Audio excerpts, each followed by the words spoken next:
Bismillahirrahmanirrahim. Assalamualaikum warahmatullahi wabarakatuh. Kaifa halukum jami'an fi hadzal yaum? Alhamdulillah bi khairin wa afiyah. Alhamdulillah. Semoga kawan-kawan semua tetap diberi kesehatan dan selalu semangat ya. Amin. Nah, sebelum kita belajar, mari kita bersama-sama membaca doa dengan khusyuk dan sungguh-sungguh. Isti'dadan thayyib, khusyu'an thayyib. Ad-du'a astaghfirullahalazim, astaghfirullahalazim, astaghfirullahalazim. Rabbi zidni ilma warzuqni fahma walhamdulillahi rabbil alamin.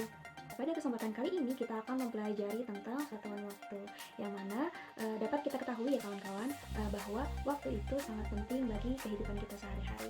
Nah, tujuannya adalah kita dapat mengenal apa itu waktu, kita juga dapat menyebutkan satuan-satuan waktu, dan kita juga dapat membaca dan menulis waktu serta menghitung lamanya suatu kegiatan.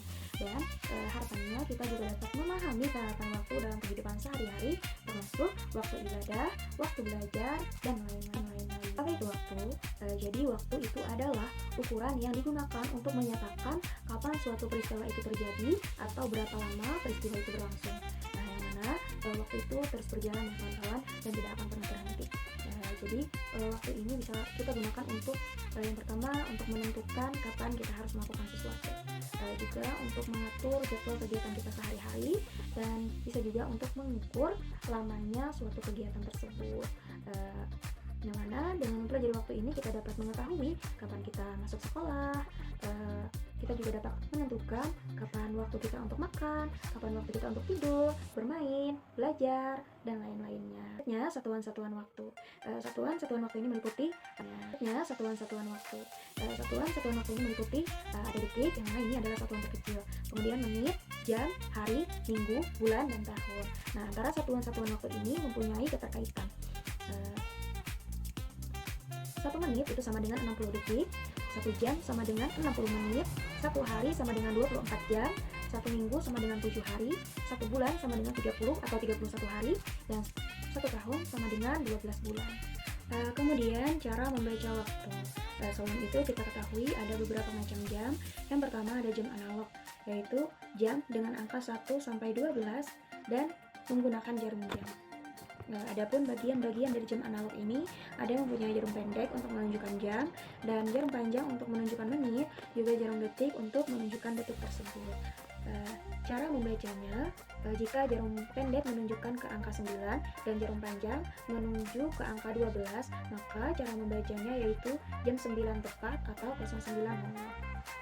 Kemudian yang kedua yaitu jam digital, yaitu jam yang menggunakan angka saja. Contohnya bisa kita lihat pada gambar. Contoh tampilannya 06.30, maka dibaca pukul 6:30. Dan bagaimana cara menghitung lamanya suatu kegiatan? Contohnya Andi mulai belajar pukul 8.00 dan selesai pukul 10.00, maka berapa lama Andi belajar? Bisa kita lihat berapa selisih dari waktu tersebut. Dari jam 8 ke jam 9 itu dihitung 1, jam 9 ke 10 itu dihitung 2, maka lama Andi belajar sama dengan 2 jam. Kesimpulannya, waktu adalah alat ukur untuk mengetahui kapan suatu peristiwa itu terjadi, dan ada berbagai satuan waktu, yaitu detik, menit, jam, hari, minggu, bulan, dan tahun. Waktu adalah nikmat dari Allah yang harus kita syukuri dan manfaatkan dengan sebaik-baiknya. Baik, kita cukupkan sampai di sini.